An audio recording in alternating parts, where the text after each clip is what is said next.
আমি যতটুকু জানি যে গত কয়েকশো বছর ধরে বাইবেলের বিভিন্ন রূপক গল্প, সেগুলোর শাব্দিক অর্থগুলো এখন আর ধরা হয় না।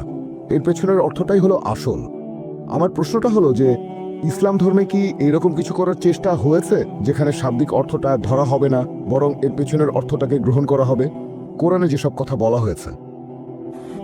ভাই, আপনি প্রশ্ন করলেন যে আমি বাইবেলের উদ্ধৃতি দিয়েছি আর সবকিছুর শাব্দিক অর্থ করেছি, তবে গত কয়েকশো বছর ধরে রূপক অর্থগুলো নেওয়া হচ্ছে। রূপক গল্প কোরআনেও আছে, পবিত্র কোরআনেও রূপক আছে। আর কোনো কথা যদি কোরআনে বলা হয়, অনেক সময় দেখা যায় যে একটা শব্দের অনেকগুলো মানে আছে। যদি একটা শব্দের ৫-৬টা অর্থ হয়, হতে পারে সবগুলোই সঠিক, অথবা হয়তো একটা অর্থ ধরতে হবে।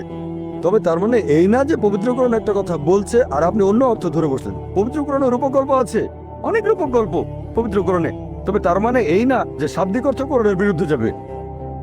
তাহলে কোরআন যেটা বলছে, বাইবেল যেটা বলছে, যেমন মূল যে ইনজিল, যীশু খ্রিস্টের উপর যে আসমানি কিতাব নাজিল হয়েছিল, সেটা পাঠানো হয়েছিল দিক নির্দেশনা হিসেবে।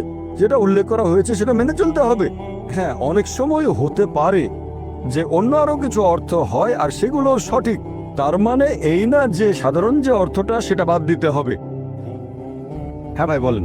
আমি উদাহরণ দিচ্ছি, যেমন আপনি লেভিটিকাসের উদ্ধৃতি দিয়েছেন আমাদের পোশাকের ব্যাপারে, যেটা আছে খ্রিস্টান ধর্মে। তবে পরবর্তীতে যীশু খ্রিস্ট বলেছেন শুধু শালীনতা বজায় রাখতে, আমরা শালীন হয়ে চলব। এখনকার দিনে খ্রিস্টানরা শাব্দিক অর্থটা নাও নিতে পারে, পুরো শরীর ঢাকছে না, অথবা তারা ঢিলাঢালা পোশাক পরছে না। আমরা আধুনিক সমাজে বাস করি, এখানে শালীনতার অর্থ অন্যরকম হতে পারে, এইরকম আর কি। খুব সুন্দর। আমি আসলেই আপনার প্রশ্নটা পছন্দ করেছি। আপনারা প্রশ্ন করলে আমি উত্তর দেওয়ার যথাসাধ্য চেষ্টা করব। ভাই একটা উদাহরণ দিলেন যে আমি লেভিটিকাস থেকে বলেছি, আসলে লেভিটিকাসের উদ্ধৃতি না, বলেছিলাম ডিউটেরোনমি অধ্যায় 22 অনুচ্ছেদ 5, যেখানে স্বাধীনতা সম্পর্কে বলা হয়েছে 1 তিমথি অধ্যায় 2 অনুচ্ছেদ 9, তারপর 1 করিন্থিয়ান্স অধ্যায় 11 অনুচ্ছেদ 5 থেকে 7 স্বাধীনতা। এখন আপনি আমাকে বলছেন বাইবেলে যীশুখ্রিস্ট যখন বলছেন স্বাধীনতা বজায় রাখতে হবে, এখানে শাব্দিকভাবে হলেও তিনি পোশাকের কথা বলেননি, বলেছেন সমাজের স্বাধীনতার কথা। এটা হচ্ছে আপনার ব্যাখ্যা বাইবেল সম্পর্কে। আসুন দেখি যীশুখ্রিস্ট নিজের মুখে কি বলেছেন। যীশুখ্রিস্ট তার নিজের মুখে বলেছেন, গসপেল অফ ম্যাথিউ অধ্যায় নম্বর 5 অনুচ্ছেদ 17 থেকে 20, এটা ভেবো না যে আমি নবীগণের বিধি ব্যবস্থা ধ্বংস করতে এসেছি। আমি ধ্বংস করতে আসিনি, বরং পূরণ করতে এসেছি। আকাশমণ্ডলে পৃথিবী লোপ না হওয়া পর্যন্ত এই বিধি ব্যবস্থার বিন্দু বিসর্গও লোপ হবে না, সবই পূরণ হবে। কেউ যদি এসব আদেশের মধ্যে সামান্য আদেশ অমান্য করে আর অন্যকে তা করতে শেখায়, তাহলে সে স্বর্গরাজ্যে তুচ্ছ বলে গণ্য হবে। আর যারা এই বিধি ব্যবস্থা পালন করে আর অন্যকে তা করতে শেখায়, তারা স্বর্গরাজ্যে মহান বলে গণ্য হবে। যদি তোমাদের ন্যায়নিষ্ঠতা শিক্ষক আর ফরিসীদের ন্যায়নিষ্ঠতা থেকে বেশি না হয়, তাহলে তোমরা স্বর্গরাজ্যে প্রবেশ করতে পারবে না। এখানে আমি কিং জেমস ভার্সনের অনুবাদটা পড়ে শোনালাম, মেমোরি থেকে বললাম। এটা কিং জেমস ভার্সনের বাংলা অনুবাদ, গসপেল অফ ম্যাথিউ অধ্যায় নম্বর 5 অনুচ্ছেদ হচ্ছে 17 থেকে 20। তাহলে যীশুখ্রিস্ট বলেছেন যদি এই বিধি ব্যবস্থা সামান্য আইন অমান্য করেন, যেটা আছে ওল্ড টেস্টামেন্টে, আপনি তাহলে স্বর্গরাজ্যে ঢুকতে পারবেন না। এখন ওল্ড টেস্টামেন্টে বলা হয়েছে মহিলারা এমন কোনো পোশাক পরবে না যেটা পুরুষেরা পরে, আর পুরুষেরা এমন কোনো পোশাক পরবে না যেটা মহিলারা পরে থাকে। আর আপনি আমাকে বললেন যে ভাই জাকির, এটা আসলে শাব্দিক অর্থ। এখন সমাজ বদলে গেছে, আর যীশুখ্রিস্ট বলেছেন তিনি শান্তিতে থাকুন। যদি বিধি ব্যবস্থার সামান্য আইন অমান্য করেন, তাহলে বেঁচতে যেতে পারবেন না। এখন আপনি কি বলবেন যীশুখ্রিস্ট আমাদের ভুল পথে পরিচালিত করার জন্য এসেছেন? মোটেই না। তিনি পরিষ্কার বলেছেন আকাশমণ্ডল ও পৃথিবীর লোপ না হওয়া পর্যন্ত এই বিধি ব্যবস্থার বিন্দু বিসর্গ লোপ হবে না, সবই পূরণ হবে। এটা আসলে পরে প্রচার করেছে পল, সেন্ট পল, যিনি নিজেই নিজেকে যীশুখ্রিস্টের শিষ্য বলে দাবি করেন। তিনি বলেছেন দেখো বিধি ব্যবস্থাকে ক্রুশবিদ্ধ করা হয়েছে। এটা পলের শিক্ষা। যীশুখ্রিস্ট কখনো এরকম শিক্ষা দেননি। কাকে বিশ্বাস করবেন, যীশুখ্রিস্টকে বিশ্বাস করবেন নাকি সেন্ট পলকে? তারপর যীশুখ্রিস্ট আরো বলেছেন যদি তোমাদের ন্যায়নিষ্ঠতা শিক্ষক আর ফরিসীদের ন্যায়নিষ্ঠতার চেয়ে বেশি না হয়, যদি ইহুদিদের চেয়ে উন্নত না হও, স্বর্গরাজ্যে প্রবেশ করতে পারবে না। তার মানে বাইবেলের ওল্ড টেস্টামেন্টে যেসব কথা বলা হয়েছে, শূকরের মাংস খাবে না, স্বাধীনতা বজায় রাখবেন, সবকিছু মানতে হবে। এজন্য আপনি দেখবেন যে চার্চে যারা নান সিস্টার, তাদের পোশাক মুসলিম মহিলাদের মতো। আপনি কি মা মেরির কোনো ফটোগ্রাফ দেখেছেন? তার পুরো শরীর ঢাকা, মাথায় কাপড়, কবজি পর্যন্ত ঢাকা, পায়ের গোড়ালি পর্যন্ত। আমি জানি না ভবিষ্যতে কি হবে, আল্লাহ জানেন। মা আমেরিকা হয়তো স্কার্ট পড়তে হতে পারে, আপনাদের ভাষায় এটাই উন্নতি। তবে আসলে তার পুরো শরীর ঢাকা। নানদের ব্যাপারটা একই রকম, নানদের পুরো শরীর ঢাকা। কেন? আর ইসলাম ধর্মে মুসলিম মহিলারা নানদের মতোই। প্রত্যেক মুসলিম মহিলা ধার্মিকতার কথা যদি বলেন, সে হবে ধার্মিক আর শালীন। এখানে আমি বলবো খ্রিস্টান বলতে যদি তাদের বোঝানো হয় যারা যীশু খ্রিস্টের শিক্ষাগুলো মেনে চলে, তাহলে আমরা মুসলিমরা খ্রিস্টানদের চেয়ে আরো বেশি খ্রিস্টান। হ্যাঁ ভাই, আমি বলতে চাচ্ছি যে বর্তমানের এই আধুনিক সমাজ ব্যবস্থায় আমরা আধুনিকভাবে সবকিছুর ব্যাখ্যা করব। আমরা সব ক্ষেত্রে শাব্দিক অর্থটা হয়তো ধরবো না, আপনি যেভাবে ধর্মগ্রন্থের উদ্ধৃতি দিলেন সেভাবে ধরবো না। আমরা বোঝার চেষ্টা করব যে যীশু খ্রিস্ট তিনি এই কথাগুলো দিয়ে আসলে কি বোঝাতে চেয়েছিলেন। আমরা ওল্ড টেস্টামেন্টের কথাগুলো মেনে চলবো, তবে হয়তো শাব্দিক অর্থ না, বোঝার চেষ্টা করব তিনি কি বুঝিয়েছেন এই পোশাকের কথা বলে। যিশু বলেছেন এগুলো না থাকলে স্বর্গে যেতে পারবে না। এখন আধুনিক একজন মানুষ সে হয়তো এই কথাটাকে অন্যভাবে ব্যাখ্যা করতে পারে, অন্যভাবে দেখতে পারে। ভাই আপনার কথাটা যদি মেনে নেই যে প্রত্যেক যুগে নতুন ব্যাখ্যা দেয়া হবে, তাহলে এই বাইবেলের প্রয়োজনটা কি, কোরআনের প্রয়োজন কি? যদি আপনি বারবার যুগের সাথে তাল মিলিয়ে ব্যাখ্যা করতে থাকেন আর আধুনিক সমাজের দৃষ্টিভঙ্গি যদি বাইবেলের ভেতরে ঢোকাতে চান, তাহলে বাইবেলের প্রয়োজনটা কি? বাইবেল তাহলে দরকার হবে কেন? কেন প্রয়োজন হবে বাইবেল? আপনি এভাবে বলতে পারেন যে বিজ্ঞান আর প্রযুক্তি আরো উন্নত হলে আপনি বাইবেল আরো ভালোভাবে বুঝতে পারবেন, কোরআন ভালোভাবে বুঝতে পারবেন, তাহলে আমার কোনো আপত্তি নেই। কিন্তু যদি বলেন আধুনিক সমাজ ব্যবস্থার উপর ভিত্তি করে আমরা নতুন ব্যাখ্যা করব, কোরআন আর বাইবেলের এটার কোনো মানেই হয় না। আল্লাহ আমাদের সৃষ্টিকর্তা, তিনি জানেন কোনটা আমাদের জন্য ভালো। আপনি বলতে চাচ্ছেন আল্লাহকে এটা জানেন না, আল্লাহকে ছোট করে দেখছেন। এটার মানে আপনি বলতে চাচ্ছেন যে আল্লাহ জানেন না সমাজ ব্যবস্থায় পরিবর্তন আসে। যদি পবিত্র কোরআন পড়ে দেখেন, যদিও এটা নাজিল হয়েছে 1400 বছর আগে, তারপরেও কোরআনে এমন একটা কথা আপনি দেখাতে পারবেন না যেটা প্রতিষ্ঠিত কোনো বৈজ্ঞানিক তথ্যের বিরুদ্ধে যায়। এটা জানেন? বিজ্ঞান দিনে দিনে যতই উন্নত হোক, জ্ঞান বিজ্ঞানে মানুষ যতই উন্নত হোক, তারপরেও কোরআনের একটা কথাও ভুল প্রমাণ করতে পারবে না। হয়তো চিন্তা ভাবনা করার জন্য একটা নতুন ধারা পাবো। যদি বিজ্ঞান উন্নত হয়, তাহলে আমরা হয়তো কোরআনের কিছু কথা আরো ভালো করে বুঝতে পারবো। এখনো বিজ্ঞানে আমাদের জানাটা খুবই সীমিত, সেজন্য কোরআনের বেশ কিছু আয়াত এখনো হয়তো আমরা বুঝতে পারি না। তার মানে এই না যে আধুনিক সমাজ ব্যবস্থার সাথে তাল মিলিয়ে সেই কথাটার একটা ব্যাখ্যা দিয়ে দেবেন। যতই আধুনিক সমাজ বদলাক, বিধি ব্যবস্থা একই রকম থাকবে। মহিলারা হিজাব পালন করবে, পুরুষরা দৃষ্টি সংযত রাখবে। কানাডার মতো ঘটনা ঘটবে না, সেখানে এখন পুরুষ পুরুষকে বিয়ে করে। ইসলাম ধর্ম সবসময় সংখ্যাগরিষ্ঠতায় বিশ্বাস করে না, বিশ্বাস করে সত্যকে। সত্য জিতবে, বিজয়ী হবেই। আর যীশু খ্রিস্ট নিজের মুখেই বলেছেন, সত্যকে খোঁজো, সত্য তোমাকে মুক্তি দেবে। আমরা এমন গণতন্ত্রে বিশ্বাস করি না। হয়তো আজকে বললেন ঠিক আছে সমকামীরা বিয়ে করতে পারবে, তারপর স্বাধীনতা বদলে গেছে, মহিলারা কম কাপড় পরবে। এগুলো হচ্ছে মানুষের বানানো আইন। আমাদের সবাইকে সৃষ্টি করেছেন আল্লাহ তাআলা, তিনি জানেন আমাদের জন্য কোনটা ভালো আর কোনটা খারাপ। সেজন্য ধর্ম মানে একটা জীবন দর্শন।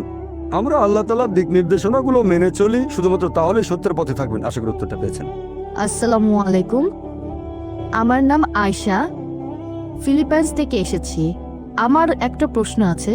আমি 1 বছর আগে মুসলিম হয়েছি। আমি আসলে আলহামদুলিল্লাহ, আমি আসলে কয়েকটা বিষয় নিয়ে বলতে চাই। 1 নম্বর, আমি দেখেছি যে বেশিরভাগ মুসলিম তারা অন্য ধর্মের দুর্বলতা বা সীমাবদ্ধতাগুলো নিয়ে কথা বলে থাকে।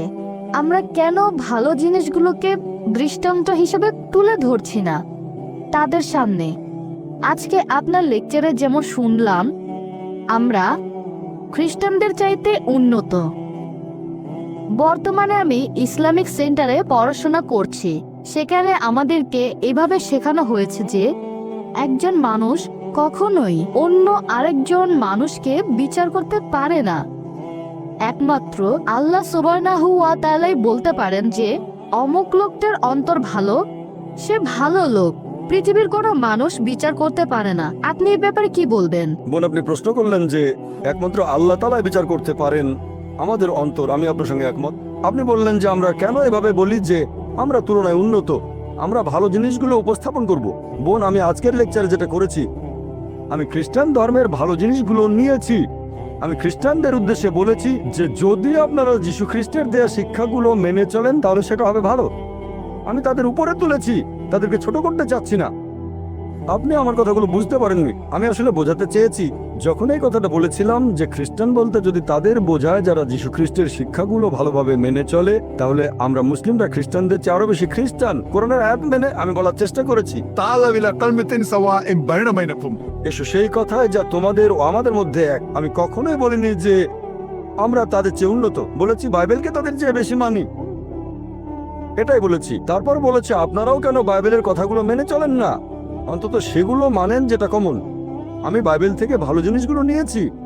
যদি আপনাদের বাইবেল বলে যে শালীনতা বজায় রাখো, মহিলারা মাথায় কাপড় দেবে, মহিলারা পর্দার আড়ালে থাকবে, মহিলারা শালীন হবে, আমি বলছি আপনারা শালীন থাকছেন না কেন? কখন প্রমাণ করার চেষ্টা করলাম যে আমরা হচ্ছি উন্নত তাদের চেয়ে? আমি বলতে চেয়েছি আসুন আমরা অন্তত সেগুলো মেনে চলার চেষ্টা করি যেগুলো কমন। এটা আমার বানানো কৌশল না, আমাদের সৃষ্টিকর্তা আল্লাহ তাআলা এটা বলেছেন, এটা আমার বানানো না। আল্লাহ এভাবে কথা বলতে বলেছেন। যদি আপনি বলেন এটা ভুল, তার মানে বলছেন আল্লাহর কথা ভুল। আল্লাহ পবিত্র কোরআনে বলছেন সূরা আলে ইমরান অধ্যায় 3 আয়াত নম্বর 64, تعالوا إلى كلمة سواء بيننا وبينكم এসো সেই কথাই যা তোমাদের ও আমাদের মধ্যে এক। প্রথম সাদৃশ্য কি? أن لا نعبد إلا الله। আমরা আল্লাহ ছাড়া কারো ইবাদত করি না। আমরা অমুসলিমদের কাছে আল্লাহর এই বাণী প্রচার করব। আমরা সাদৃশ্যগুলো দেখব, সবচেয়ে সেরা সাদৃশ্য এক আল্লাহর ইবাদত করব। আশা করি উত্তরটা পেয়েছেন। হ্যাঁ ভাই। গুড ইভিনিং ডক্টর, আমার নাম রাহুল, ফিলিপাইন্স থেকে এসেছি। আমি একটি বিষয় নিয়ে একটু বিস্তারিত জানতে চাচ্ছিলাম যে ইসলাম ধর্মে নবী ইব্রাহিমের ছেলে ইসমাইল, তার গুরুত্ব কতখানি? ভাই, আপনি প্রশ্ন করলেন যে হযরত ইসমাইল আলাইহিসসালামের গুরুত্ব কতখানি ইসলাম ধর্মে। আমরা বিশ্বাস করি যে ইসমাইল আলাইহিসসালাম নবী ইব্রাহিমের ছেলে। এই কথাটা শুধু পবিত্র কোরআনে নয়, খ্রিস্টানদের বাইবেলও আছে। বাইবেল আর কোরআন দুটোতেই এরকম বলা হয়েছে যে ইব্রাহিম আলাইহিসসালাম তার ছিল দুজন স্ত্রী, সারা এবং হাজেরা। এই কথাটা বাইবেলে উল্লেখ করা হয়েছে, পবিত্র কোরআনও আছে। এখন আইজাক, তিনি শান্তিতে থাকুন। ইসহাক, তার মা ছিলেন সারা, তিনি শান্তিতে থাকুন। আর ইসমাইল আলাইহিসসালামের মা ছিলেন হাজেরা, তিনিও শান্তিতে থাকুন। তাহলে তারা দুজনেই ছিলেন নবী, ইব্রাহিম আলাইহিসসালামের সন্তান। তারা দুজনেই ছিলেন আল্লাহর নবী। আমরা দুজনকেই ভালোবাসবো এবং শ্রদ্ধা করব। আশা করি উত্তর। আমার প্রশ্নটা আগের এক মহিলার প্রশ্নের কথার প্রসঙ্গ ধরে, যিনি বলেছিলেন যে ধর্মের মধ্যে ভালো জিনিসগুলো দৃষ্টান্ত হিসেবে তুলে ধরতে হবে। এখন আমি বিশ্বাস করি যে ইসলাম হচ্ছে বড় একটা চেইনের ছোট একটা অংশ। এখানে প্রথমে আমাদেরকে দেখতে হবে ইহুদি ধর্ম, খ্রিস্টান ধর্ম, তারপর ইসলাম। একজন সত্যিকারের মুসলিম হতে গেলে আপনাকে প্রথমে বিশ্বাস করতে হবে ইহুদি আর খ্রিস্টান ধর্ম। আমার প্রশ্নটা হলো, ইসলাম ধর্ম যীশু খ্রিস্টের ক্রুশবিদ্ধ হওয়া সম্পর্কে কি বলেছে? আমি যীশু খ্রিস্টের ক্রুশবিদ্ধ হওয়ার উপরে ইসলামিক গল্পটা বিস্তারিত জানতে চাচ্ছিলাম। আর আমার মনে হয় যদি এই ব্যাপারগুলো পরিষ্কারভাবে ব্যাখ্যা করা যায়, তাহলে আমাদের মধ্যে আর তেমন কোনো পার্থক্য থাকবে না, মাঝখানের দূরত্বটাও অনেকখানি কমে যাবে। ভাই, আপনি প্রশ্ন করলেন, এখানে একটা প্রশ্নের ভেতরে দুটো অংশ। আপনার মতে একজন মুসলিম তখনই মুসলিম হতে পারে যদি আগে ইহুদি আর খ্রিস্টান ধর্ম বুঝে তারপর ইসলাম বুঝতে চায়। আমি এটা মানতে পারছি না। আল্লাহ পবিত্র কোরআনে বলেছেন সূরা আলে ইমরান অধ্যায় নম্বর 3 আয়াত নম্বর 19, إن الدين عند الله الإسلام। আল্লাহ সুবহানাহু ওয়া তাআলার কাছে একমাত্র গ্রহণযোগ্য দিন হচ্ছে ইসলাম। মুসা নবী যে ধর্ম প্রচার করেছেন সেটা আসলে ছিল ইসলাম। তিনি ইহুদি ধর্ম প্রচার করেননি। যীশু খ্রিস্ট যে ধর্মটা প্রচার করেছেন সেটাও ছিল আসলে ইসলাম। তিনি খ্রিস্টান ধর্ম প্রচার করেননি। খ্রিস্টান ধর্ম শব্দটা বাইবেলের কোথাও নেই, এটা কি জানেন? খ্রিস্টান ধর্ম যে শব্দটা বাইবেলে কোথাও খুঁজে পাবেন না। খ্রিস্টান শব্দটা প্রথম ব্যবহার করা হয়েছে বুক অফ অ্যাক্টসে। বুক অফ অ্যাক্টস বলছে যে অ্যান্টিওকের লোকজন, তারা যীশু খ্রিস্টের অনুসারীদেরকে ডাকতো খ্রিস্টান বলে, এই নামটা দেওয়া হয়েছে, আর সেটা দিয়েছে অ্যান্টিওকের লোকজন। যীশু খ্রিস্ট তার জীবদ্দশায় কোনোদিন খ্রিস্টান শব্দটা শোনেননি, এটা কি জানেন? তাহলে তিনি খ্রিস্টান ধর্ম প্রচার করবেন কিভাবে? আপনি যেটা বললেন যে একজন মুসলিম প্রথমে জানবে ইহুদি আর খ্রিস্টান ধর্ম, তারপর ইসলাম সম্পর্কে, এটা পুরোপুরি ভুল। إن الدين عند الله الإسلام। আল্লাহর কাছে একমাত্র গ্রহণযোগ্য দিন হচ্ছে ইসলাম। আল্লাহর সব নবী রাসূলগণ প্রচার করেছেন ইসলাম। আপনি এখনকার দিনে যে বাইবেল আর অন্যান্য ধর্মগ্রন্থ দেখছেন, এগুলো আসলে মূল আসমানি কিতাবের বিকৃত রূপ। এবার আপনার প্রশ্নটা যে ইসলাম যিশুর ক্রুশবিদ্ধ হওয়া সম্পর্কে কি বলে, এ ব্যাপারে ইসলামের দৃষ্টিভঙ্গিটা কেমন? কোরআন বলছে সূরা নিসা অধ্যায় নম্বর 4 আয়াত নম্বর 157 যে তারা বড়াই করে বলে আমরা মরিয়মের পুত্র যিশুকে হত্যা করেছি। ইহুদিরা তারা বড়াই করে বলে আমরা মরিয়মের পুত্র যিশুকে হত্যা করেছি। وما قتلوا وما صلبوا তারা তাকে হত্যা করেনি, তাকে ক্রুশবিদ্ধও করেনি, ولكن شبه لهم কিন্তু তাদের এরকম বিভ্রম হয়েছিল। যারা তার সম্পর্কে মতভেদ করেছিল তারা সংশয়যুক্ত ছিল। إلا اتباع الظن অনুমান ছাড়া তাদের কোনো জ্ঞানই ছিল না। وما قتلوا يقينا। আর এটা ছিল নিশ্চিত যে তারা তাকে হত্যা করেনি। তাহলে পবিত্র কোরআন অনুযায়ী ইহুদিরা বড়াই করে বলেছিল তারা যিশু আলাইহিস সালামকে হত্যা করেছে, তবে তারা তাকে হত্যা করেনি, তাকে ক্রুশবিদ্ধও করেনি, কিন্তু তাদের এরকম বিভ্রম হয়েছিল। যারা মতভেদ করেছিল তারা সংশয়যুক্ত ছিল। অনুমান ছাড়া তাদের কোনো জ্ঞান ছিল না, এটা নিশ্চিত তারা তাকে হত্যা করেনি। তাহলে পবিত্রকরণের ভিত্তিতে আমরা বিশ্বাস করি যীশু খ্রিস্ট ক্রুশবিদ্ধ হয়ে মারা যাননি। মানুষের এরকম বিভ্রম হয়েছিল। আমি একটা বিতর্ক করেছিলাম যে যীশু খ্রিস্ট কি সত্যি ক্রুশবিদ্ধ হয়েছিলেন। ক্রুসিফিক্সন মানে কোনো ব্যক্তি ক্রুশবিদ্ধ হয়ে মারা যাওয়া। সেই বিতর্কে আমি প্রমাণ করেছিলাম যে যীশু খ্রিস্ট আসলে ক্রুশবিদ্ধ হয়ে মারা যাননি। এটার কোনো ইংরেজি শব্দ নেই যে একজনকে ক্রুশবিদ্ধ করা হয়েছে কিন্তু সে মারা যায়নি। তাই আমরা নতুন একটা শব্দ চালু করেছি, ক্রুসিফিকশন। FICTION, ফিকশন, ফিকশন না, FIXION না। আমরা বিশ্বাস করি এটা হলো ক্রুসিফিকশন, CRUCIFICTION, তবে ক্রুসিফিকশন না, FIXION। আমি সেই বিতর্কে প্রমাণ করেছিলাম যে তিনি ক্রুশবিদ্ধ হয়ে মারা যাননি। এখানে একটু সংক্ষেপে বলি যাতে খ্রিস্টান ভাই বোনেরা বুঝতে পারেন। অল্প কথা এখানে প্রমাণ করে দেখাচ্ছি যীশু খ্রিস্ট ক্রুশবিদ্ধ হয়ে মারা যাননি, তিনি ক্রুশবিদ্ধ হয়ে মারা যাননি। একবার যীশু খ্রিস্টকে জিজ্ঞেস করা হলো, লোকজন বলল, হে প্রভু, আমাদের কিছু নিদর্শন দেখান। এটা পাবেন বাইবেলে গসপেল অফ ম্যাথিউ অধ্যায় নম্বর 12 অনুচ্ছেদ 38। যীশু বললেন, তোমরা পাপী আর ব্যভিচারী জাতি আমার কাছে নিদর্শন দেখতে চাচ্ছ? কোনো নিদর্শনই দেখানো হবে না, শুধুমাত্র ইউনুসের নিদর্শন বাদে। যেভাবে ইউনুস ছিলেন 3 দিন এবং 3 রাত একটা তিমি মাছের পেটে, সেই একইভাবে মানবপুত্র থাকবেন 3 দিন এবং 3 রাত পৃথিবীর বুকের ভেতরে। এখন যারা খ্রিস্টান ধর্মের অনুসারী তারা ইউনুসের নিদর্শনটা জানেন। ওল্ড টেস্টামেন্টের বুক অফ জোনা, এটা মাত্র 1 পাতার বই, 2 পৃষ্ঠা। যদি কোনো খ্রিস্টানকে ইউনুসের নিদর্শন সম্পর্কে জিজ্ঞেস করেন, তিনি আমাদের বলবেন, নবী ইউনুসকে আল্লাহ তাআলা বলেছিলেন যে তুমি নিনেভ শহরে যাও, কিন্তু তিনি আল্লাহর আদেশ অমান্য করে চলে গেলেন জপায়। তারপর যখন তিনি জাহাজে ভ্রমণ করছেন তখন হঠাৎ ঝড় উঠল, আর তখন মানুষজন এরকম চিন্তা করত যে হঠাৎ ঝড় উঠেছে, তার মানে নিশ্চয়ই কেউ আল্লাহ তাআলার আদেশ অমান্য করেছে। সবাই ভয় পেয়ে গেল। তখন ইউনুস আলাইহিস সালাম এগিয়ে এসে বললেন, আমি আল্লাহর আদেশ অমান্য করেছি। তখনকার দিনে মানুষ এরকম বিশ্বাস করত যে দোষী ব্যক্তিকে যদি সমুদ্রে ফেলে দেওয়া হয় সমুদ্র শান্ত হয়ে যাবে। তাই জাহাজের লোকজন তখন ইউনুসকে সমুদ্রে ফেলে দিল। যখন তারা ইউনুসকে সমুদ্রে ফেলেছিল তখন তিনি জীবিত না মৃত? জীবিত না মৃত? জীবিত, জীবিত ছিলেন। তারপর যখন তিনি সমুদ্রের পানিতে, সাধারণত ঝড়ের মধ্যে এরকম উত্তাল সমুদ্রে একজন মানুষ পড়লেই মারা যাবে, কিন্তু ইউনুস মারা গেলেন না, তিনি শান্তিতে থাকুন, বেঁচে থাকলেন। তখন একটা মাছ এসে তাকে গিলে ফেললো। যখন মাছটা তাকে গিলে ফেললো তখন তিনি জীবিত না মৃত? জীবিত, তখনও জীবিত। তিনি মারা গেলে নিদর্শন হতো না, বেঁচে আছেন, এটা হচ্ছে নিদর্শন। 3 দিন আর 3 রাত ধরে সেই মাছটা সাগরে ঘুরে বেড়ালো, ভেতরের মানুষটা দম বন্ধ হয়ে মারা যাওয়ার কথা, কিন্তু মারা গেল না, এটাই নিদর্শন। মাছটা বমি করে তাকে বের করে দিল সমুদ্রের তীরে, মারা যেতে পারতেন কিন্তু মারা গেলেন না। এটা আসলে খুবই আশ্চর্য একটা নিদর্শন। সমুদ্রে ফেলে দেওয়া হলো, তিনি মারা গেলেন না। একটা মাছ এসে তাকে গিলে ফেললো, মারা গেলেন না। 3 দিন 3 রাত সে মাছের পেটের ভেতরে থাকলেন কিন্তু মারা গেলেন না। মাছটা বমি করে তাকে বের করে দিল, তিনি মারা গেলেন না। খুবই আশ্চর্যজনক একটা নিদর্শন। যীশু খ্রিস্ট তার নিজের মুখে বলেছিলেন যে যেভাবে ইউনুস 3 দিন এবং 3 রাত ছিল তিমি মাছের পেটে, সেই একইভাবে মানবপুত্র 3 দিন এবং 3 রাত থাকবেন পৃথিবীর বুকের ভেতরে। একজন খ্রিস্টানকে জিজ্ঞেস করেন, যীশু খ্রিস্ট যে সময় সমাধিকক্ষে ছিলেন, ধরে নিলাম 3 দিন 3 রাত ধরে, তখন তিনি জীবিত না মৃত? তিনি তখন জীবিত না মৃত? খ্রিস্টানরা উত্তরে বলবে তিনি ছিলেন মৃত। তাহলে তো এটা পরস্পর বিরোধী। যিশু যদি ইউনুসের নিদর্শন নিয়ে ভবিষ্যৎবাণীটা পূরণ করতে চান, তাকে থাকতে হবে জীবিত।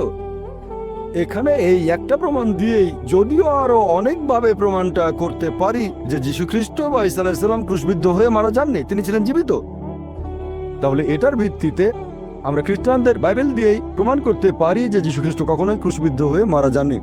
তিনি এখানে ভবিষ্যৎবাণীটা একেবারে পরিষ্কার করে বলেছেন যে তোমাদের কোনো নিদর্শন দেখানো হবে না, শুধুমাত্র ইউনুসের নিদর্শন বাদে। যেভাবে ইউনুস 3 দিন এবং 3 রাত ছিলেন তিমি মাছের পেটে, একইভাবে মানবপুত্র 3 দিন এবং 3 রাত থাকবেন পৃথিবীর বুকের ভেতরে। আপনারা যদি ভালো করে খেয়াল করেন যে 3 দিন আর 3 রাত এটাও কিন্তু পূরণ হয়নি। শুক্রবারে যিশুকে ক্রুশবিদ্ধ করা হলো, শনিবার আরম্ভ হওয়ার আগে তাকে নামানো হলো, তারপর তাকে সমাধিকক্ষের ভেতরে রাখা হলো, সেখানে রাখা হলো শুক্রবার রাতে। শনিবারে সারাদিন তিনি সেখানে, শনিবার রাত, রবিবার সকালে তিনি আর নেই। তাহলে হচ্ছে 2 রাত 1 দিন, 3 দিন 3 রাতের ভবিষ্যৎবাণীটাও এখানে পূরণ হচ্ছে না। তবে নিশ্চয়ই তিনি তার এই ভবিষ্যৎবাণী পূরণ করেছেন যে ইউনুসের মতো যিশুকে জীবিত থাকতে হবে। আমি এই বাইবেল থেকে বিভিন্ন রকম যুক্তি দিয়ে প্রমাণ করেছি যে যীশু খ্রিস্ট ক্রুশবিদ্ধ হয়ে মারা যাননি। আমার ভিডিও ক্যাসেট দেখেন, একবার বিতর্ক করেছিলাম এক আরব খ্রিস্টানের সাথে। ইরাকি খ্রিস্টান যিশু কি সত্যি ক্রুশবিদ্ধ হয়েছিলেন সেখানে প্রমাণ করেছি তিনি ক্রুশবিদ্ধ হয়ে মারা যাননি, আল্লাহ উপরে তুলে নিয়েছেন। আশা করি উত্তরটা পেয়েছেন। আসসালামু আলাইকুম ডক্টর নায়েক। আমি যেহেতু মিডিয়ায় কাজ করছি তাই প্রশ্নটা প্রায়ই আমার মাথায় আসছে। আমি দুবাইয়ের একটা ট্রেড জার্নালের এডিটর। আমার প্রশ্নটা মূলত আল কায়েদা আর ওসামা বিন লাদেনকে নিয়ে। আমরা সবাই জানি যে ওসামা বিন লাদেন যখন রাশিয়ার কমিউনিজমের বিরুদ্ধে যুদ্ধ করছিলেন, আফগানিস্তানে যুদ্ধ করছিলেন, তখন তিনি মানুষের কাছে ছিলেন একজন নায়ক। আর তার অনেক অনেক বছর পরে এই নায়কই একদিন হয়ে গেলেন রাক্ষস। এটা আমরা সবাই জানি। তো এখন আমার কথা হলো যে সাংবাদিকতার একটা উদ্দেশ্য থাকতে হবে। আমরা বিভিন্ন রিপোর্ট মানুষের সামনে তুলে ধরবো, যে রিপোর্ট করার সময় সাংবাদিকদের কোনো উপসংহার টানা বা মন্তব্য করা উচিত না। আর পশ্চিমা মিডিয়া তারা বিভিন্ন নিয়ম বানাচ্ছে আর নিজেরাই সে নিয়ম ভাঙছে। এখনকার দিনে এটাই ঘটছে। আর আপনি এতক্ষণ যে লেকচার দিয়েছেন সেখানেও একই কথা বলেছেন, তারা ইচ্ছা মতো নিয়ম বানাচ্ছে আর ভাঙছে। আমরা মুসলিমরা কিভাবে পৃথিবীর মানুষকে এই ঘটনাগুলো জানাতে পারি? আপনাকে আমি উদাহরণ হিসেবে বলি, পৃথিবীতে যত হিংসাত্মক ঘটনা ঘটছে তারা বলছে এগুলোর জন্য দায়ী আল কায়দা। আর এখন অনেক রাষ্ট্র থেকে ওই কথা বলা হচ্ছে যে অমুক অমুক ঘটনা ঘটেছে, দায়ী হলো আল কায়দা। আমরা শান্তিপ্রিয় মুসলিমরা কিভাবে এসব মন্তব্যে প্রতিবাদ করতে পারি? আমি আবারও সাংবাদিকতার নিয়ম কানুনের কথা বলছি। একটা ঘটনা ঘটেছে আর মন্তব্য করা হচ্ছে, এই দুটো আলাদা থাকা উচিত। কিন্তু তারা ঘটনা মন্তব্য একসাথে করেই আমাদের দেখাচ্ছে। তারা আসলে পৃথিবীর সব মানুষকে বিশ্বাস করাতে চায় যে ইসলাম আসলে একটা সন্ত্রাসী ধর্ম। এ ব্যাপারে কোনো হাদিস কি আছে অথবা অন্য কিছু যেটা আমাদের সঠিক পথে পরিচালিত করবে? বোন খুব সুন্দর প্রশ্ন করেছেন, আর তিনি সাংবাদিকতা পেশায় আছেন। তিনি বললেন যে যখন ওসামা বিন লাদেন রাশিয়ার সাথে যুদ্ধ করছিল তিনি তখন হিরো, আর ওসামা বিন লাদেনকে আমেরিকায় তৈরি করেছে। পরে যখন সে আমেরিকার বিরুদ্ধে গেল তখন তাকে বলা হলো সন্ত্রাসী। আর বোন ঠিকই বলেছেন যে সাংবাদিকতার একটা উদ্দেশ্য থাকতে হবে। সাংবাদিকদের কোনো মন্তব্য করা উচিত নয়। যেগুলো করে থাকেন সাধারণত রাজনৈতিক নেতারা, সাংবাদিকরা নয়। এটাই হচ্ছে নিয়ম। তবে নিয়ম বানানো হয় ভাঙার জন্যই। আমেরিকায় নাকি কথা বলার স্বাধীনতা আছে। আমার মতে আমেরিকায় কথা বলার স্বাধীনতা হচ্ছে সবচেয়ে কম। ততক্ষণ বলতে পারবেন যতক্ষণ তাদের স্বার্থে আঘাত লাগবে না। তাদের বিরুদ্ধে কিছু না বললে আপনি যা খুশি তাই বলতে পারেন, তবে তাদের বিরুদ্ধে কিছু বললে সিআইএ আপনাকে অ্যারেস্ট করতে পারে। আমার মতে পুরো ব্যাপারটা একটা নাটক, লোক দেখানো। কথা বলার স্বাধীনতা। আপনার প্রশ্নে আসি, আমরা কিভাবে জবাব দেব ওসামা বিন লাদেন সম্পর্কে আর কোন হাদিস আছে কিনা ইত্যাদি। এই প্রশ্নটা আমাকে করা হয়েছিল অস্ট্রেলিয়ায় কয়েক বছর আগে। পার্থে আমেরিকার কনসাল জেনারেল আমাকে এই প্রশ্নটা করেছিল। আমার লেকচারের টপিক ছিল টেররিজম এন্ড জিহাদ। তিনি প্রশ্ন করলেন, ভাই জাকির, আপনি কি মানেন যে ওসামা বিন লাদেন একজন টেররিস্ট? এটাই প্রথম প্রশ্ন। আমি তখন তাকে বললাম যে ওসামা বিন লাদেনের কথা যদি বলতে হয়, আমি তাকে চিনি না, কখনো দেখিও নি। আমি তার বন্ধু না, বা আমি তার শত্রুও না। আমি আসলে জানি না। টিভি চ্যানেলের নিউজ রিপোর্টগুলো শুনে আমি এর উত্তর দিতে পারবো না। বিবিসি আর সিএনএন। আল্লাহ পবিত্র কোরআনে বলেছেন, সূরা হুজুরাতের 6 নম্বর আয়াতে উল্লেখ করা হয়েছে, তোমার কাছে যদি কোনো বার্তা আসে সেটা পরীক্ষা করে তারপর খবরটা অন্য কাউকে বলো। মিডিয়ায় সিএনএন আর বিবিসিতে যে নিউজগুলো দেখানো হয় সেই নিউজ রিপোর্ট দেখে আমি বলতে পারবো না যে আপনার কথা ঠিক, কারণ আমি জানি খবরগুলো বানানো। যদি না বুঝি যে খবরটা আসলেই সত্যি। আর ইয়োহান রেডলি যখন আফগানিস্তান থেকে ফিরে আসলেন তাকে প্রশ্ন করা হয়েছিল আল কায়েদা সম্পর্কে মতামত কি। জানেন তিনি কি বলেছিলেন? আমার সন্দেহ হয় আল কায়েদা আছে কিনা।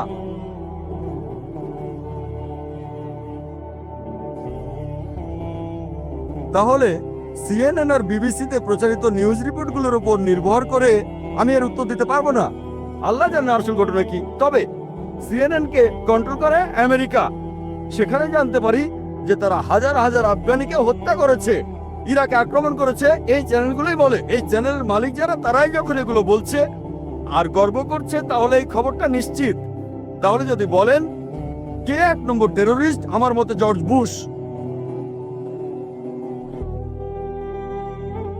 এই কথাটা পরের দিন পেপারে হেডলাইনে আসলো যে ডক্টর জাকির নায়েক বলেছেন তিনি একজন মৌলবাদী আর জর্জ বুশ 1 নম্বরের টেররিস্ট।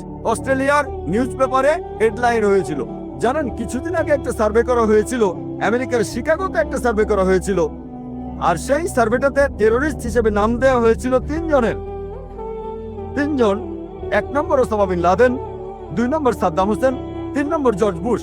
আর এই সার্ভেটা শিকাগোর বিভিন্ন শহরের লোকজনের উপর করা হয়েছিল।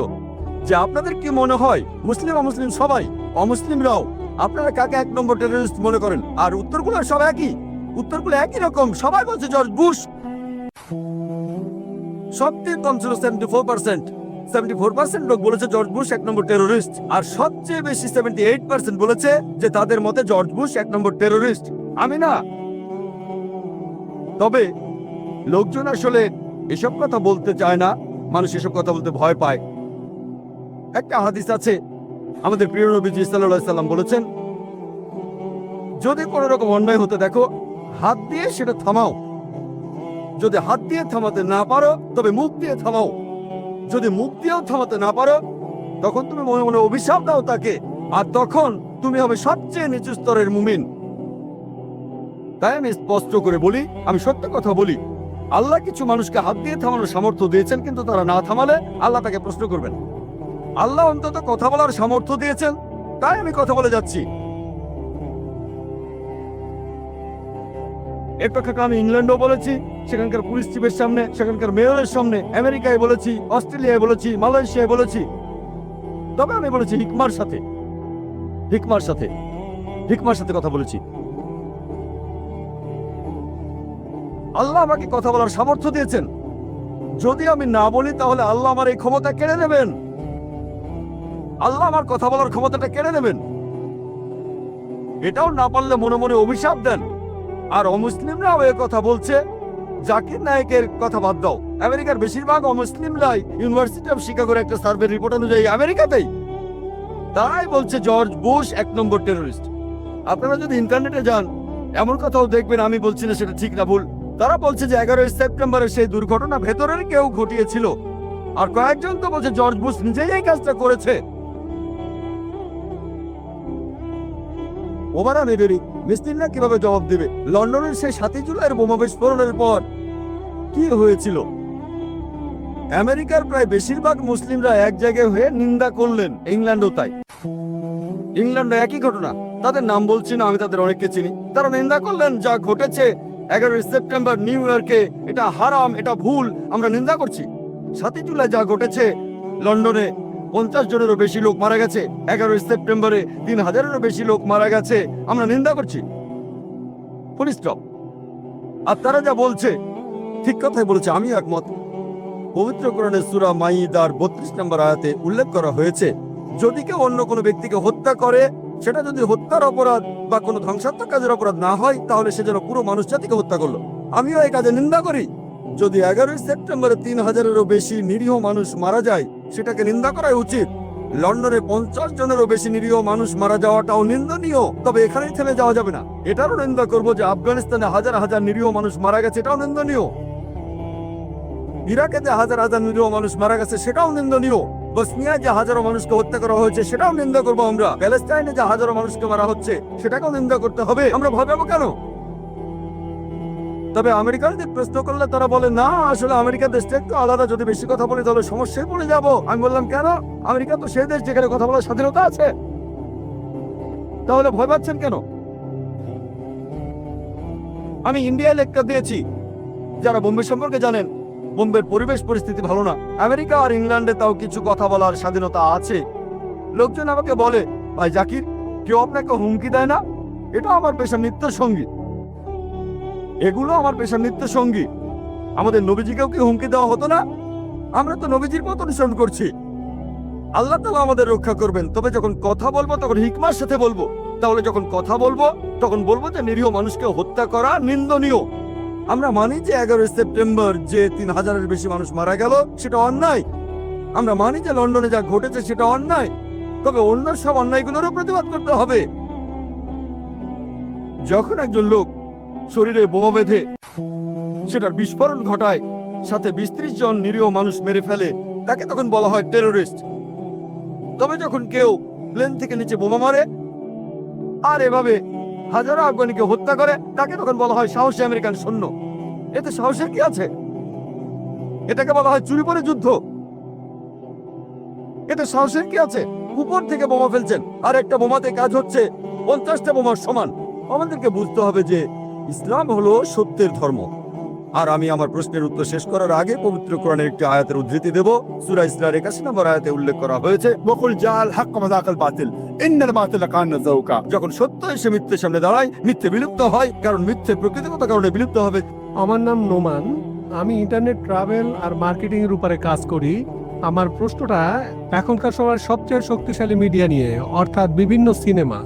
এই সিনেমাগুলো বানাচ্ছে হলিউড, বলিউড, ললিউড আর এখন সম্ভবত ডলিউড, এই দুবাইতে। আর এই সিনেমার মাধ্যমে তাদের কথাগুলো পুরো পৃথিবীতে ছড়িয়ে পড়ছে। প্যাশন অফ দ্য ক্রাইস্ট এরকম একটা সিনেমা যেখানে যীশু খ্রিস্টের কথা বলা হয়েছে। সিনেমার ডায়লগগুলো তো হিব্রুতে। এখন আমার প্রশ্নটা হলো, খ্রিস্টান ধর্ম যা প্রচার করে আর তার সাথে এর কতখানি মিল আছে, আর কোরআনের সাথে এর কতখানি মিল আছে? অবশ্য কখনোই পুরোপুরি মিলবে না, তবে লোকজন পৃথিবী জুড়ে এই সিনেমাটা দেখছে আর এটা তাদের মনে গেঁথে গেছে।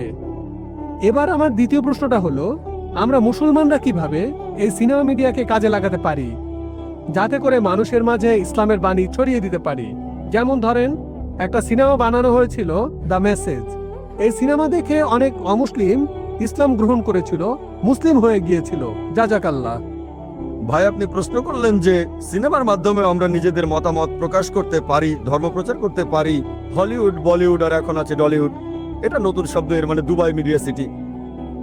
আর আপনি প্যাশন অফ ক্রাইস্টের কথা বললেন, এইসব সিনেমা সম্পর্কে আমার মতামত কি? ভাই, আমি প্যাশন অফ ক্রাইস্টটা দেখিনি, যদিও আমার দেখার ইচ্ছা আছে। আমি এই সিনেমাটা দেখিনি, সাধারণত আমি সিনেমা দেখি না, তবে এই সিনেমাটা দেখার ইচ্ছা আমার আছে। তবে এর উপরে রিপোর্ট পড়েছি, এই সিনেমাটা বানিয়েছিল মেল গিবসন। সেই সিনেমাটা অরিজিনাল ল্যাঙ্গুয়েজে বানিয়েছে, এটা নিয়ে অনেক সমালোচনাও হয়েছে, এটা যেভাবে বানিয়েছে। আর সিনেমাটা কিছুটা ইহুদিদের বিরুদ্ধে ছিল, এসব ব্যাপার নিয়ে অনেক হইচই হয়েছে। তবে এই সিনেমাটা নেগেটিভ সেন্সে জনপ্রিয়ও হয়েছে, যেহেতু এখানে নেগেটিভ কথা বলা হচ্ছে। এটা বক্স অফিস হিট করেছিল, সিনেমাটা অনেক রেকর্ড ভেঙেছিল। মেল গিবসন অনেক টাকা ঝুঁকি নিয়েছিল, সিনেমা অনেক টাকা ইনভেস্ট করেছিল। সেটা ফ্লপ হলে তখন তার অনেক টাকা লোকসান হতো। সিনেমাটা হিট করেছিল, আর সিনেমাটা অনেক সঠিক জিনিস ছিল, অনেক কিছু ভালো ইসলামিক দৃষ্টিভঙ্গির সাথে মেলে, আবার অনেক কিছু মেলেও না। আপনার দ্বিতীয় প্রশ্নটা ছিল মেসেজ সিনেমাটা নিয়ে। আমি এই সিনেমাটা দেখেছি, এটা বানিয়েছিল মোস্তফা আক্কাদ। অ্যান্থনি কুইন অভিনয় করেছিলেন হামজা হিসেবে, আল্লাহ তাকে শান্তিতে রাখুন। সিনেমাটা তখন বানানো হয়েছিল খুবই সুন্দরভাবে। আর আমি বলবো যে ইসলামিক লাইনের সিনেমার মধ্যে এটা একটা শ্রেষ্ঠ সিনেমা। আলহামদুলিল্লাহ, সিনেমার হিরোকে না দেখিয়ে, নবীজি মোহাম্মদ সাল্লাল্লাহু আলাইহি সাল্লামকে না দেখিয়ে, তার কোনো ছবি না দেখিয়ে, তার কণ্ঠস্বর না শুনিয়ে, আলহামদুলিল্লাহ সিনেমার সব ঘটনা মোহাম্মদ সাল্লাল্লাহু আলাইহি সাল্লামকে ঘিরেই হচ্ছে, কিন্তু তাকে দেখানো হচ্ছে না, কণ্ঠ শোনানো হচ্ছে না। একবার শুধু তার উঁটা লাঠিয়ে দেখানো হয়েছে, এই। কিন্তু সেখানে ক্যামেরা যে অ্যাঙ্গেলে ধরা হয়েছে, যে যখন নবীজি ঘুরে অন্য কোনো দিকে তাকাচ্ছেন তখন ক্যামেরার অ্যাঙ্গেলটাও সেদিকে যাচ্ছে। ডিরেকশন অসাধারণ, এটা একটা মাস্টারপিস। আর এরকম ভালো সিনেমা আমাদের আরো প্রয়োজন। তবে এই সব সিনেমার বাজেট অনেক, কয়েক মিলিয়ন ডলার লাগে, লক্ষ লক্ষ ডলার এই বাজেটের ব্যাপারটা আছে। কিন্তু সিনেমাটা ব্যবসা সফল ছিল। মুস্তফা আক্কাদ তারপর আরেকটা ফিল্ম বানিয়েছিলেন, নাম ছিল ওমর মুক্তার। এটা ঠিক পুরোপুরি ইসলামের কথা বলছে না, একজন মুসলিমের কথা বলছে। আর এই সিনেমাটাও বক্স অফিসে হিট করেছিল। এরকম সিনেমা আরো দরকার, তবে খেয়াল রাখতে হবে সেটা যেন শরিয়া মেনে হয়, কোরআন আর সুন্নাহ মেনে। যেমন আমি মনে করি না যে মেসেজ সিনেমাটার সবকিছুই ঠিক। সব মিলিয়ে সিনেমাটা ভালো, কিছু ভুল জিনিসও দেখানো হয়েছে, তবে সব মিলিয়ে সিনেমাটা ভালো, সামগ্রিকভাবে এটা ভালো। আমাদেরকে ইসলামিক শরিয়া মেনে এরকম সিনেমা বানাতে হবে, কোরআন আর হাদিসের বিরুদ্ধে যাব না, শরিয়া মেনেই বানাবো। শুধু সিনেমায় নয়, আমাদের নাটক বানাতে হবে, সিরিয়াল বানাতে হবে, ডকুমেন্টারি বানাতে হবে। আর মিডিয়া জিনিসটা আসলে একটা সাদা হাতি, সাদা হাতি, সাদা হাতি।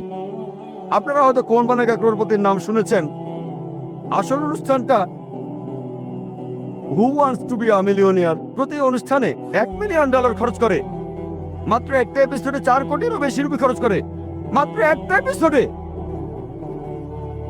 45 থেকে 50 মিনিট। বোম্বেতে লেবার কস্ট অনেক কম, তবে অমিতাভ বচ্চন এক্সপেন্সিভ। তাহলে এইসব ক্ষেত্রে বাজেটে বাধা আছে। যাদের এইসব খরচ বহনের সামর্থ্য আছে তারা যদি স্পন্সর করেন তাহলে এমন ফিল্ম বানিয়ে আমরা ইসলামকে প্রচার করতে পারি। তবে আমি বিশ্বাস করি মাকরুম মাকার আল্লাহ ওয়াল্লাহু খায়রুল মাকারিন, হলিউডে একটা সিনেমা বানানো হয়েছে দ্য কিংডম অফ হেভেন। সিনেমাটা বানিয়েছেন খুবই বিখ্যাত একজন ডিরেক্টর, আর তিনি এখানে দেখিয়েছেন কিভাবে ক্রুসেডাররা আক্রমণ করে হাজারো মানুষকে হত্যা করলো। আর তারপর সালাউদ্দিন হিরো তিনি আসলেন, তাকে এখানে হিরো দেখানো হয়েছে। এই ব্যাপারটা নিয়ে পশ্চিমা মিডিয়ায় খুবই হইচই হয়েছিল যে এমন সিনেমা কিভাবে বানালো, সে একজন খ্রিস্টান, সে তার সিনেমায় আসল সত্যি কথাটা তুলে ধরেছে। তবে এই ব্যাপারটা পশ্চিমারা হজম করতে পারেনি, খুবই হইচই হয়েছিল। তবে যেহেতু সিনেমা ডিরেক্টর ছিলেন খুবই বিখ্যাত, আলহামদুলিল্লাহ এতে করে খুব বেশি একটা ক্ষতি হয়নি। তাহলে একজন অমুসলিম এমন সিনেমা বানিয়েছে। আমি যদিও সিনেমাটা দেখিনি, তবে নিউজ রিপোর্ট পড়েছি যে সিনেমাটা খুবই সুন্দর। এখানে তুলনামূলকভাবে অনেক সত্যিই বলা হয়েছে। এমন সিনেমাকে উৎসাহিত করতে হবে। আশা করি উত্তর। ওয়ালাইকুম আসসালাম। এই প্রশ্নটা আমার বাবা মায়ের পক্ষ থেকে করছি। আমার প্রশ্নটা হলো মুসলিম মিডিয়াকে সাহায্য করার ব্যাপারে। আরব বিশ্বের ব্যাপারে কি বলবেন, বিশেষ করে ইন্ডিয়ার ব্যাপারে? প্রশ্ন করলেন আমার ছোট্ট এক ভাই তার বাবা মায়ের পক্ষ থেকে যে মুসলিম মিডিয়াকে সাহায্য করার ব্যাপারে আরব বিশ্বের উদ্দেশ্যে আমি কি বলবো, বিশেষ করে ইন্ডিয়ার ব্যাপারে। দেখবেন সময়ের সাথে সাথে আমাদের পরিস্থিতিও বদলে যায়। মাত্র কয়েক দশক আগেও আরবরা ইন্ডিয়ায় আসতো ব্যবসার জন্য। ইন্ডিয়া তখন ছিল সবার উপরে, আর মাশাআল্লাহ ইন্ডিয়ানদের অনেকেই তখন যাকাত দিত, তাতে আরবদেরও অনেক উপকার হয়েছে। এখন অনেক দামি সম্পদ, কালো স্বর্ণ আল্লাহ তাদের দিয়েছেন মাশাআল্লাহ। এখন তার অনেক ধনী। এখন দেখা যায় যে ইন্ডিয়ানরাই আরব বিশ্বে চাকরি করতে আসে, ব্যবসা করতে আসে, দুবাইয়ে, সৌদি আরবে আসে। আলহামদুলিল্লাহ। আমি তাদের উদ্দেশ্যে যেটা বলতে পারি যে মুসলিমদের কথা যদি বলতেই হয়, সে কথাটা আমি আগেও বলেছি যে সব মুসলিমেরই দায়িত্ব ইসলামকে প্রচার করা। আল্লাহ তাআলা আপনাদের বেশি সম্পদ দিয়েছেন, তাই আপনাদেরকে বেশি প্রশ্ন করবেন। কিয়ামতের দিন আল্লাহ প্রশ্ন করবেন তোমাদের সম্পদ দিয়েছিলেন, তা দিয়ে কি করেছো? তাই আমি বলবো আল্লাহ আপনাদের বেশি সম্পদ দিয়েছেন, আল্লাহর রহমতে আপনারা এখন কালো স্বর্ণের মালিক। তাই ইসলাম ধর্মের প্রচারে এই সম্পদকে ব্যবহার করুন। শুধুমাত্র ইন্ডিয়ায় না, আলহামদুলিল্লাহ ইন্ডিয়ার তেমন কোনো সমস্যা নেই মাশাআল্লাহ। সেখানে এমন অনেকেই আছেন মাশাআল্লাহ। ইন্ডিয়ায় অনেক সমস্যা আছে, সমস্যা নেই বলবো না, তবে আলহামদুলিল্লাহ আমরা নিজেদের ব্যাপারগুলো দেখবো। কিন্তু অন্যান্যদের প্রয়োজন আছে। ইন্ডিয়ায় অনেক এতিম শিশু আছে, পৃথিবীর বিভিন্ন জায়গায় এতিম শিশু আছে, আর মানুষ তাদের সাহায্য করছে। আলহামদুলিল্লাহ, কোনো সমস্যা নেই। তবে সাধারণভাবে আমি সামগ্রিকভাবে বলবো আরবদের উদ্দেশ্যে আমি এই কথা বলবো, যেহেতু আল্লাহ তাদের কালো স্বর্ণ দিয়েছেন, তাদের উচিত হবে সত্যের ধর্ম প্রসারে এগিয়ে আসা। ব্যক্তিগতভাবে আমি অনেককে চিনি আরবদের, তাদের পকেটে যে টাকা থাকে সেটা দিয়ে তারা 5-10টা চ্যানেল খুলতে পারে, পকেট মানি দিয়ে। 5 থেকে 10টা চ্যানেল আল্লাহ তাদের দিয়েছেন এই সম্পদ। তাই আমি তাদের অনুরোধ করব যে তারা যেন এটার সদ্ব্যবহার করেন ভালো কাজের জন্য, দিন প্রসারের জন্য, যাতে করে তারা আখিরাতে উপকৃত হয়। এতে ইসলামের কোনো উপকার হবে না, ইসলামের কোনো দরকার নেই আপনাকে আমাকে। এটা আমাদের নিজেদের ভালোর জন্যই। আল্লাহ পবিত্রকরণে বলেছেন আল্লাহ তোমাদের মুখাপেক্ষী নন, বরং তোমরাই আল্লাহ তাআলার মুখাপেক্ষী। তাহলে ইনশাআল্লাহ রোজ কিয়ামতের দিন এই সওয়াবটা তাদের জান্নাতে নিয়ে যাবে। আসসালামু আলাইকুম ওয়া রাহমাতুল্লাহি ওয়া বারাকাতুহু। আমি নওয়াজ আহমদ, কাজ করি আল কায়দা ট্রেডিংয়ে। আল কায়দা না, আল কায়দা ট্রেডিং, সেলসম্যান। এখন মিউজিক হলো হারাম, এটা সব মুসলিমই জানেন। আমার প্রশ্নটা হলো আপনারা পিস টিভি চালু করছেন, আলহামদুলিল্লাহ। মিডিয়ায় খুব ইম্পর্টেন্ট হলো বিজ্ঞাপন। এখন এই বিজ্ঞাপনে মিউজিক হারাম নাকি হালাল? ভাই আপনি প্রশ্ন করলেন যে সব মুসলিমই জানে মিউজিক হলো হারাম, তবে যেহেতু চ্যানেল শুরু করতে যাচ্ছি সেখানে বিজ্ঞাপন থাকবে। এখন এই বিজ্ঞাপনের মিউজিক হারাম না হালাল? দেখেন, যেটা হারাম সেটা হারাম। যেটা সৌদি আরবে হারাম সেটা আরব আমিরাতেও হারাম, আমেরিকাতেও হারাম, আবার ইন্ডিয়াতেও হারাম। যদি না আপনার জীবন বিপন্ন হয়, যেমন মদ খাওয়া হারাম, কিন্তু যদি আপনার জীবন বিপন্ন হয় আর অ্যালকোহলে আপনাকে বাঁচাতে পারে, এটাই নিয়মের একমাত্র ব্যতিক্রম। যদি জীবন বিপন্ন হয়, কোনো বিজ্ঞাপন না থাকলেও ইনশাল্লাহ আমাদের চ্যানেল বিপদে পড়বে না। এই জন্যই আমি আগে বলেছিলাম যে একটা চ্যানেল চালানো কঠিন, ইসলামিক শরিয়া মেনে চ্যানেল চালানো আরো কঠিন। সেজন্য আমি আল্লাহর কাছে দোয়া করি আমরা যেন শরিয়া মেনে চলতে পারি। যদি ইসলামিক শরিয়া মেনে চালাতে না পারি তাহলে বন্ধ করে দেবো ইনশাল্লাহ। শরিয়া মেনে চালাতে না পারি তাহলে বন্ধ করে দেবো, কারণ ইসলামিক শরিয়া মেনে চলাটাই বেশি গুরুত্বপূর্ণ, চ্যানেল চালু রাখাটা নয়। আপোষ করা যাবে না, আমরা হারাম উপায়ে সত্যকে প্রচার করতে পারবো না। যেটা হারাম সেটা হারাম, আমরা এই সব জিনিসকে হালাল কিছু দিয়ে বদলে দিতে পারি। যেটা হারাম সেটা বাদ দিয়ে হালাল জিনিস আনবো। যেমন ধরেন বিভিন্ন ধরনের বাদ্যযন্ত্র হারাম, জাপের অনুমতি আছে। প্রাকৃতিক শব্দ ব্যবহার করতে পারি, যেমন পানি পড়ার শব্দ, বজ্রপাত বা বিদ্যুৎ, কোরআনের তেলাওয়াত। যদি আয়ারফের অনুষ্ঠানগুলো দেখেন, অনুষ্ঠানের শুরুতে আপনারা শুনবেন, আপনাদের মনে হবে না যে কোনো মিউজিক নেই। যদিও আমরা মিউজিক ব্যবহার করি না, তবে এই প্রাকৃতিক শব্দগুলো সেই সব অনুষ্ঠানে যেভাবে শুনবেন, আলহামদুলিল্লাহ, এই শব্দ এগুলো একই রকম না, কিন্তু শুনতে অনেকটা মিউজিকের মতো। তবে প্রভাবটা ভালো, এটা আপনাকে আল্লাহর কাছ থেকে দূরে নিয়ে যাবে না, এটা আপনাকে আল্লাহ তাআলার কাছে নিয়ে আসবে। তাহলে প্রাকৃতিক শব্দ ব্যবহার করা যায়।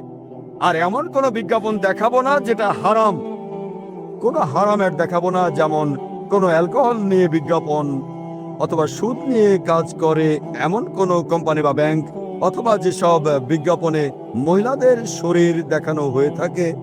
যদি আমাদের চ্যানেলে বিজ্ঞাপন দিতে চান হালাল বিজ্ঞাপন, তাহলে স্বাগতম জানাই, তা না হলে বিজ্ঞাপনের কোনো প্রয়োজন নেই। আমাদের আল্লাহর সাহায্য দরকার, সেটাই বেশি গুরুত্বপূর্ণ।